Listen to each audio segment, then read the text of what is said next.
Hi, thank you for joining me. Today I want to do some pickups, show off some things that I got here recently. Before we dive into that though, I just wanted to share with you guys some good news that I got recently.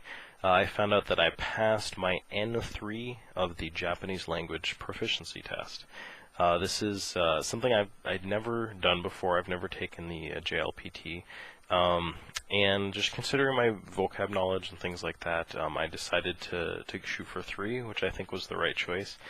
Even with studying this year, the vocab kinda took me by surprise, and I didn't think I had done very well.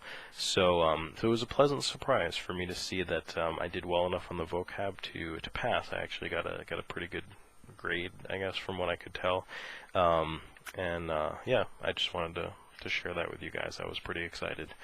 Let's dive into some games here. I've got Mystic Defender on the Sega Genesis. These are some, I think maybe some leftovers. If I've shown any of these off before, I apologize. Maybe I'll cut them out of the video. But I grabbed this for the Sega Genesis mostly because I have Spellcaster already for the Master System. And these just seem like cool games. I believe they're based on a manga series, and they're just like side-scrolling action games, but just old-school fun there. They seem like a really neat series. Another one that I got is Bimini Run. Now, this is one of those ones that seems to go for a pretty reasonable price, but everybody that I've seen that's reviewed it on YouTube or written anything about it seems to be like, oh, hey, I was really pleasantly surprised with this. This is actually like a pretty cool game. It's not like a bargain basement style game. Everybody seems to like it pretty well, so I decided to check it out. It seems kind of up my alley. It's like a boat game, but it plays a little bit more like, I guess almost like a scrolling shooter in a way, and it's a little bit like Chase HQ-ish. I think you're like chasing down other boats with the boat, so it seems pretty neat. And last I have Techno Clash. This is another one that seems really cool. It's like a top-down shooter where you run around and shoot stuff, kind of like Ikari Warriors or something along those lines. But it's really cyberpunk. It's got kind of a Shadowrun feel to it. I checked some of this out, and it's really neat. So I'm glad I picked that one up. Next, we have some PlayStation 3 games. We're at the end of the generation, and so I'm trying to just fill in some little gaps, kind of finish off my PlayStation 3 collection, so to speak. So I've picked up Resistance: Fall of Man. This is really reaching pretty far back, but I played this and I liked it. I played 2 and I liked that as well, so I kind of wanted the Resistance trilogy in my collection. I figure I'll get nostalgic at some point and really want to go back and check this one out, so I'm definitely happy to have that in the collection. Another one I've wanted for quite some time is Cross Edge. I've been playing kind of a lot of crossover RPGs recently, and this is one that I never had. I watched one of my friends play it, and honestly the battle system seems a little weird in this game, but definitely a really interesting crossover. We have Nipponichi characters, there's like Capcom characters, and more like Darkstalkers and stuff like that, so definitely just one of those games that I wanted to make sure I had in my collection. Next up is Artenelico Koga, or Koga? I'm not really sure. This is a game that I guess I got it mostly because of the good nature of one of my friends. I actually had this game already in Japanese, and he had gifted it to me for my birthday probably a couple of years ago. It was before this game had come out here in English.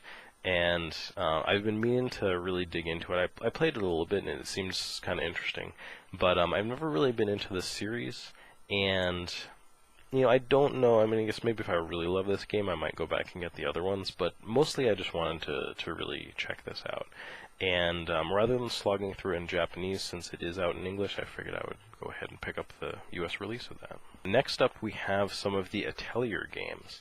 And when I did my video not so long ago about, do you play all the games in a series, this is probably the kind of thing I was thinking about at the time. And in retrospect, I don't know, now that I've made that video and sorted my thoughts out a little bit more on it, if I really would have gone back and gotten these, but I have them now, so the completionist in me is happy, I guess, in having all of the PlayStation 3 physical releases for this. We have Atelier Marudu and also Atelier Aisha, which I got. So these are cool. I'd been wanting these to come out for so long, like the originals, and just to see them finally doing like these PlayStation 3 versions.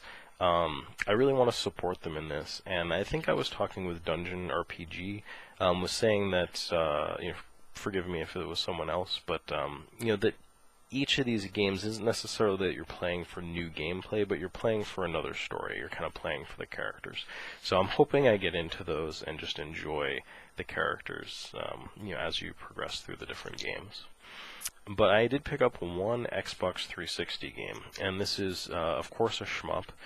This is Raiden Fighters Aces, which seems like a lot of plurals, but this is a arcade game series, I guess. It looks like there's 3 arcade games, so this is a compilation, and I enjoyed Raiden.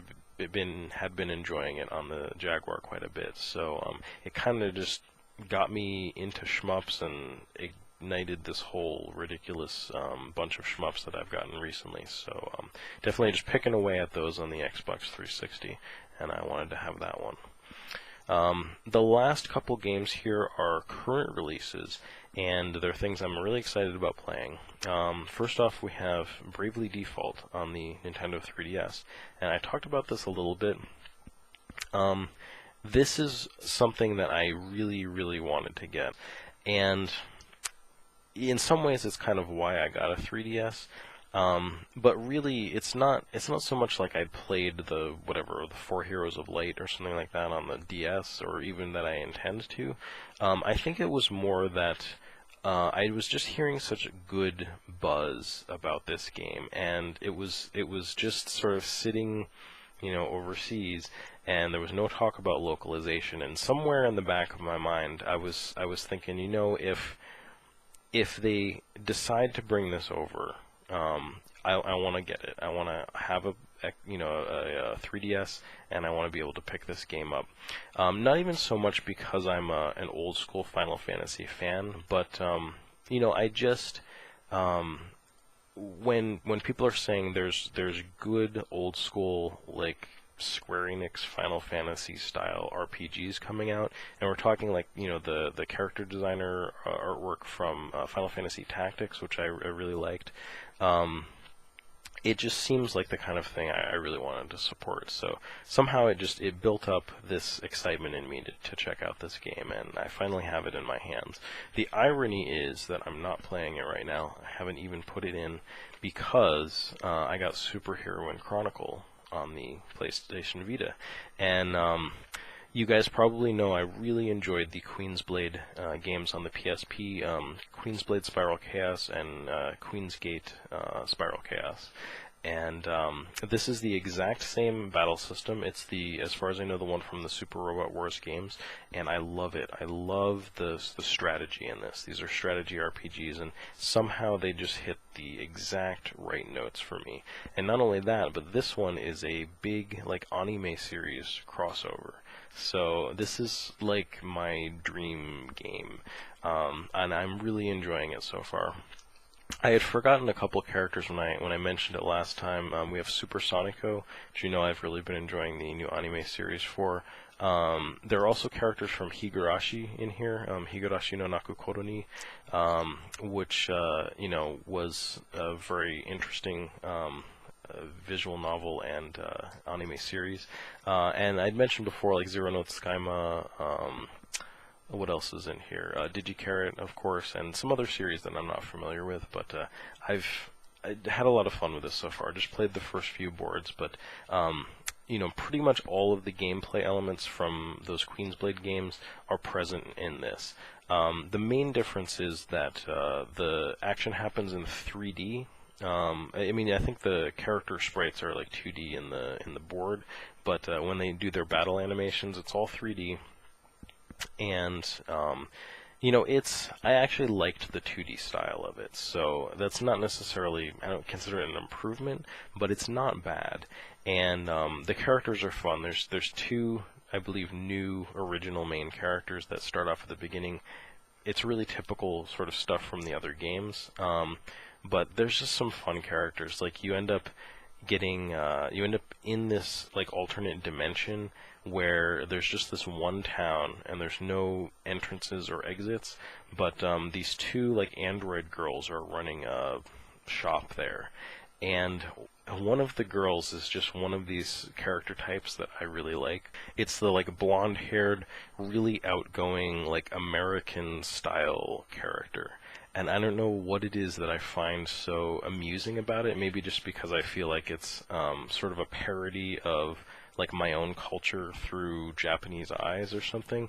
But the characters, like, they're just, this one is hysterical. Like, she reminds me of like Pixie Misa from Pretty Sammy or something like that. I'm enjoying going through that. I will definitely do a video on Superhero Wing Chronicles so you guys can check out some more.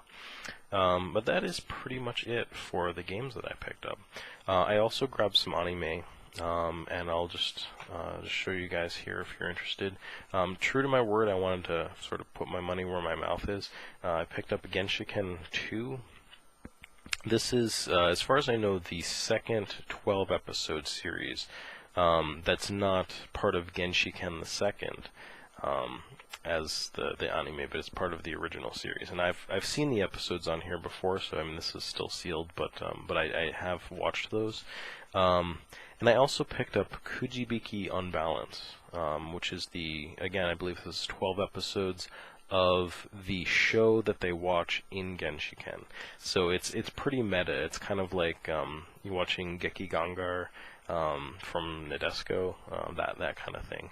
Honestly, I think I've seen a couple of these episodes from the other box set, and I don't know that they were really all that good, but it's more of a fan thing, and I haven't seen all these, so I want to check them out and see how Kujibiki Unbalance is. I did pick up the Haruhi novels just recently, speaking of digital. I read through the first novel. I'm reading the second one right now, which I'm almost done with, and that's all stuff that's been covered in the anime already. I have a feeling the third book probably is too, but there's like, I don't know, it seems like a bunch more after that, maybe like 6 or 7 or 8 books total. So I want to just keep getting them and reading them as long as they're decent. They're fast reads. You can pretty much read them in a day without trying too hard. So anyway, I'm having fun with those, and I guess that's all. I hope you'll join me again for some more video game related videos. Thanks for watching.